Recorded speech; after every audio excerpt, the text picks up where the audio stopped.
இந்த 2025, 26ல வந்து கண்டிப்பா ஒரு ஆட்சியிலேயே வந்து ஒரு பெரிய மாற்றத்த நம்ம எதிர்பார்க்கலாம். அதுக்கான விஷயங்கள் நெறைய நடந்துகிட்டே இருக்கு அதுதான் அப்டின்ட்டு. அதுதாங்க. அது ஒருத்தர் சும்மா இல்லாம ஒரு சோசியல் மீடியால என்ன கேட்க ஆரம்பிச்சாரு. ராஜராஜ சோழன் நாட்ட ஆண்டார் இல்லையா? அ, அ. அந்த மாரி இப்போ நம்ம தமிழகத்த ஆள போறது யாரு? என்ன யார் ஏதுன்னு அப்படி கேட்க ஆரம்பிக்கும்போது அரசியலுக்குள்ள இதுவரைக்கும் வரல.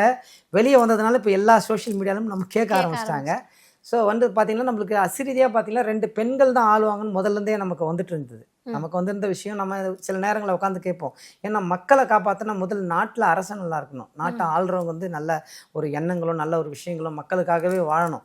ஸோ அப்படி இருக்கும்போது ஒரு 2 பெண்கள் தான் நமக்கு வந்து வந்தது.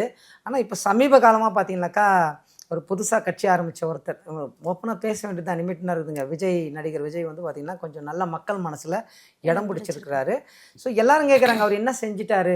என்ன பண்ணாரு? சினிமால நடிக்கும்போது யாருக்குமே எதுவுமே செய்யல. அவர் கஷ்டப்பட்டாரு, அவர் சம்பாதிச்சாரு, அவர் சேர்த்து வச்சிருக்காரு. அவர் செய்யணும்னு அவசியம் இல்ல. அவசியம். செய்யணும்னு அவசியம் கிடையாது. ஆனா செய்யணும்னு இப்போ வெளிய வந்திருக்காப்புல. கண்டிப்பா இதுக்கு மேல தான் அத பத்தி நம்ம பேசணும். செய்வாங்களா? செய்ய மாட்டாங்களா? அப்படின்னு சொல்லி. ஸோ அதனால அவருக்கு ஒரு வாய்ப்பு இருக்குது. அது ஒரு பிரகாசமா இருக்கு. ஏன் கேட்டீங்கன்னாக்கா, இன்னைக்கு வந்து பார்த்தீங்கன்னாக்கா, 18 வயசுலேருந்து 27 வயசுக்கு ஓட்டு யாரும் போடுறதில்ல.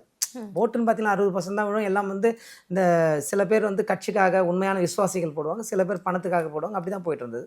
ஆனா இப்போ வந்து பார்த்தீங்கன்னா, இவங்கலாம் வந்து இளைஞர்கள்லாம் போடாம இருந்தாங்க. நாம ஏன் போய் ஓட்டு போடணும்? சாதாரணமா இருந்தாங்க.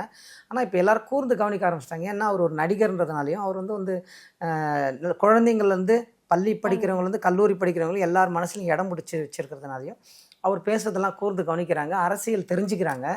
ஸோ இனிமே வந்து பார்த்திங்கன்னா மாற்றங்கள் கண்டிப்பாக நிகழறதுக்கு வாய்ப்புகள் அதிகமாக இருக்குது. மற்றபடி அது அவங்க எல்லாமே அவங்க கையில் தான் இருக்குது. பட் இந்த வாராகி அப்படின்றது என்னன்னு கேட்டால், வெற்றிக்கு உண்டான தெய்வம்னும் போது கண்டிப்பாக அந்த தேர்தல் வர நேரத்தில் கிட்டத்தில் நிச்சயமாக அந்த அம்பாலோட அனுமதியோட இவங்க தான் வருவாங்கன்னு முன்னாடியே நம்மளால் சொல்ல முடியும்.